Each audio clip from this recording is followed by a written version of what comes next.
Thank you, Richie. Thank you for that. So, Mom was 93 when she passed away, and she thought she was gonna live as long as her mother, who was Myrtle, and Myrtle died when she was 97. But I think 93 is pretty good. I always thought that I hoped that I get there, but then, things enter your life that you don't expect. But Mom was really independent until just a few short months before she passed away. So she died of cancer, and because I have cancer too, I did get the genetic testing, so just so that everybody knows that it's not genetic, there is no family history, and so that's good for my daughters and their daughters too, because it's not genetic. So she knew that she had cancer and she chose not to treat it. But in August we did have the big 93rd birthday party for her, and she just was so looking forward to that. But we had COVID around and her nursing home was shut down, and there was thoughts that perhaps she couldn't go to her 93rd birthday party. Well, we had people come from the East Coast and the West Coast and the Midwest. We had everybody here. I think we had about 60 people come, and she was allowed to leave for the day. The sad thing is that her daughter-in-law and granddaughter from Oregon were here for a whole week and only got to see her for those few hours. So that was sad, but they did get some time together. And on that day, it was a beautiful day. We had a fiddler come because she wanted upbeat music at her funeral. She wanted a fiddler. She wanted no sadness. And I thought, well, we're not going to wait. We're not going to wait till her funeral for that. We're going to do it now. And so we had the fiddler come, and she says, well, his songs are kind of sad. Didn't get it quite right, but I tried. She gave away a lot of her paintings. She was a painter. And she really did love each and every person that were there at that party that day. In the nursing home, she did get to have visitors for a while. And that was just a real blessing for her.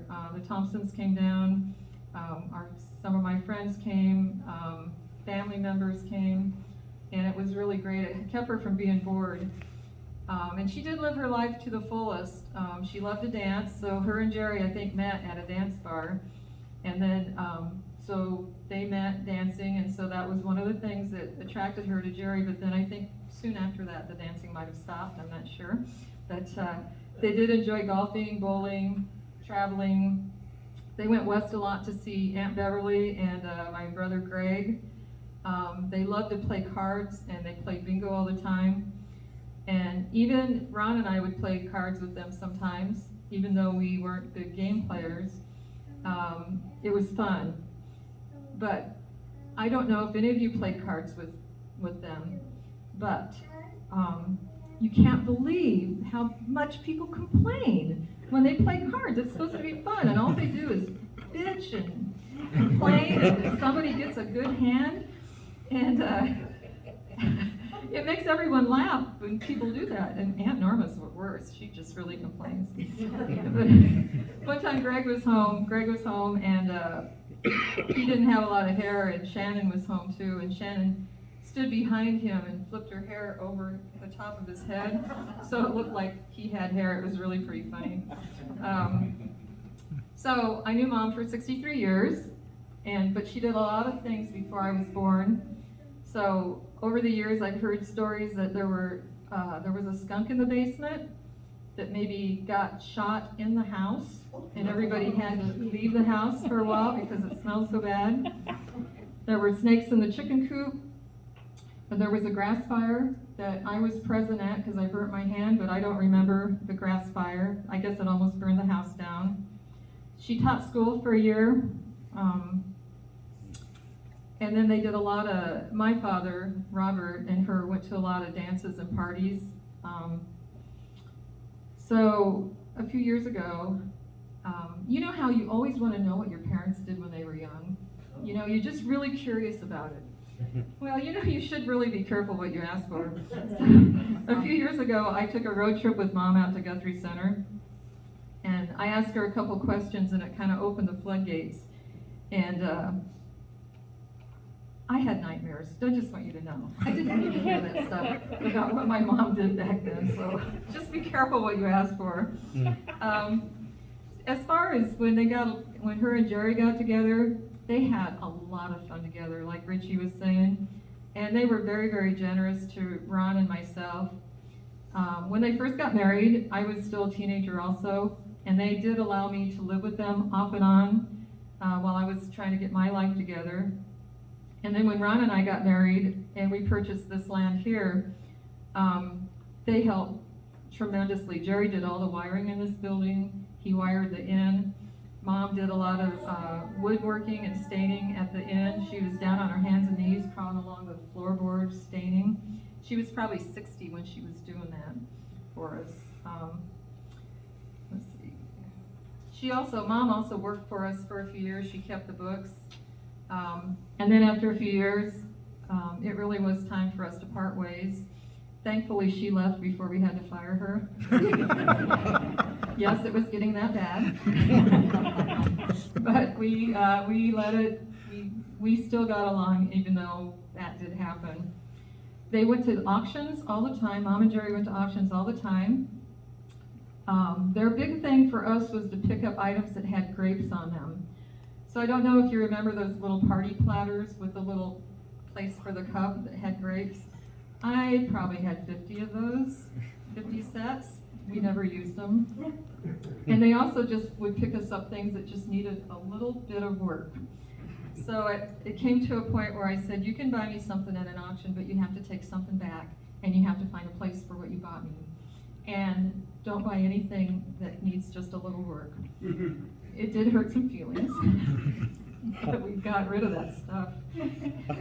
So they didn't bring us that crap anymore. So out at the inn, down at the inn, there's 3 or 4 redbud trees. I think Jerry took cuttings off of some trees, maybe up at Perry, and he planted those for us, and so they still bloom down here every spring. Jerry loved to hunt mushrooms, and so he would go down through the woods. And one time he came back and he said that there was this big animal, like a dog thing, but it looked like a cat, and it really scared him, and it kind of laid there by the side of the trail and looked at him. And so he thought it was some kind of big cat. Well, we didn't believe him. Well, now we know that there's mountain lions here. So we probably had some kind of stray mountain lion that came down or something that was here. So anyway, he never hunted mushrooms again. As Richie said, Mom and Jerry moved many, many times throughout their marriage. It drove me nuts. But they still were good for an occasional babysitting job. And they'd help run our kids around when they were down here. They'd come visit us down here. And they even went to some soccer games, which Jerry never wanted. Jerry didn't like soccer, and he never wanted to go to a soccer game. But he did a couple times go, so I'm really happy for that. So in the year 2000, many of you remember that because the world was going to end and the computers were going to crash. Well, we went to 3 funerals in 1 week. We had a older uncle of mine pass away, Uncle Francis or John? Well, maybe John. John. And then Ron's cousin, who was 38, died, and then a dear friend of ours was 50. And so that really pushed us to start doing the traveling so that we didn't wait till we were dead to do it. I mean, or retire. You know, you wait till you retire and then you don't have any money and you get sick. So we took Mom on some cruises, and we took her to Europe a few times. And you know, we would have happily taken Jerry with us. Unfortunately, he didn't like to fly, so it was just up to Mom. So the final year or 2 with Mom, you know, during COVID, she made a lot of quilts. And a lot of you are the recipient of one of those quilts. She gave them all away. And just the last month or 2 while she was in the nursing home, she finished another quilt top. It's out being finished now.